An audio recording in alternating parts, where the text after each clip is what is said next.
ಪ್ರಶ್ನೆ 1. ಮಾನವ ಮೆದುಳು ಒಂದು ದಿನದಲ್ಲಿ ಸರಾಸರಿ ಎಷ್ಟು ಆಲೋಚನೆಗಳನ್ನು ಮಾಡುತ್ತದೆ? ಉತ್ತರ 60,000ದಿಂದ 80,000 ಆಲೋಚನೆಗಳು. ಪ್ರಶ್ನೆ 2.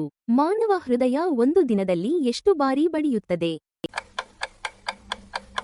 ಉತ್ತರ ಸುಮಾರು 1,00,000 ಬಾರಿ. ಪ್ರಶ್ನೆ 3. ಮಾನವ ದೇಹದಲ್ಲಿ ಇರುವ ಒಟ್ಟು ಎಷ್ಟು ಮೂಳೆಗಳಿವೆ? ಉತ್ತರ 206 ಮೂಳೆಗಳು. ಪ್ರಶ್ನೆ 4. ಹಸುಗೂಸಿಗೆ ಹುಟ್ಟುವಾಗ ಎಷ್ಟು ಮೂಳೆಗಳಿರುತ್ತವೆ? ಉತ್ತರ ಸುಮಾರು 300 ಮೂಳೆಗಳು. ಪ್ರಶ್ನೆ 5. ಮಾನವ ಹೊಟ್ಟೆಯ ಆಮ್ಲ ಎಷ್ಟು ಪ್ರಬಲವಾಗಿರುತ್ತದೆ? ಉತ್ತರ ಲೋಹವನ್ನು ಕರಗಿಸುವಷ್ಟು ಶಕ್ತಿಶಾಲಿ. ಪ್ರಶ್ನೆ 6. ನಾವು ಒಂದು ಗಂಟೆಯಲ್ಲಿ ಎಷ್ಟು ಚರ್ಮದ ಕೋಶಗಳನ್ನು ಕಳೆದುಕೊಳ್ಳುತ್ತೇವೆ? ಉತ್ತರ 30,000ದಿಂದ 40,000 ಚರ್ಮಕೋಶಗಳು. ಪ್ರಶ್ನೆ 7.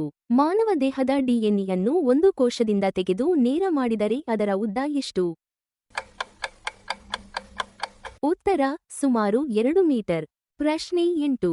ಮಾನವ ದೇಹದಲ್ಲಿ ಮಾನವ ಕೋಶಗಳಿಗಿಂತ ಎಷ್ಟು ಪಟ್ಟು ಹೆಚ್ಚು ಬ್ಯಾಕ್ಟೀರಿಯಾ ಇರುತ್ತವೆ? ಉತ್ತರ ಮಾನವ ಕೋಶಗಳಷ್ಟೇ ಅಥವಾ ಹೆಚ್ಚು ಬ್ಯಾಕ್ಟೀರಿಯಾ. ಪ್ರಶ್ನೆ 9. ಮಾನವ ಕಣ್ಣು ಒಟ್ಟು ಎಷ್ಟು ಬಣ್ಣಗಳನ್ನು ಗುರುತಿಸಬಲ್ಲದು? ಉತ್ತರ ಸುಮಾರು 1 ಕೋಟಿ ಬಣ್ಣಗಳು. ಪ್ರಶ್ನೆ 10. ನಿಮ್ಮ ದೇಹದ ಯಾವ ಅಂಗ ಪ್ರತಿ 2 ರಿಂದ 3 ವಾರಗಳಿಗೊಮ್ಮೆ ಸಂಪೂರ್ಣ ನವೀಕರಣಗೊಳ್ಳುತ್ತದೆ? ಈ ಪ್ರಶ್ನೆಯ ಉತ್ತರವನ್ನು ಕಾಮೆಂಟ್ನಲ್ಲಿ ಬರೆಯಿರಿ. ಧನ್ಯವಾದಗಳು. ಲೈಕ್ ಮಾಡಿ, ಶೇರ್ ಮಾಡಿ, ಫಾಲೋ ಮಾಡಿ.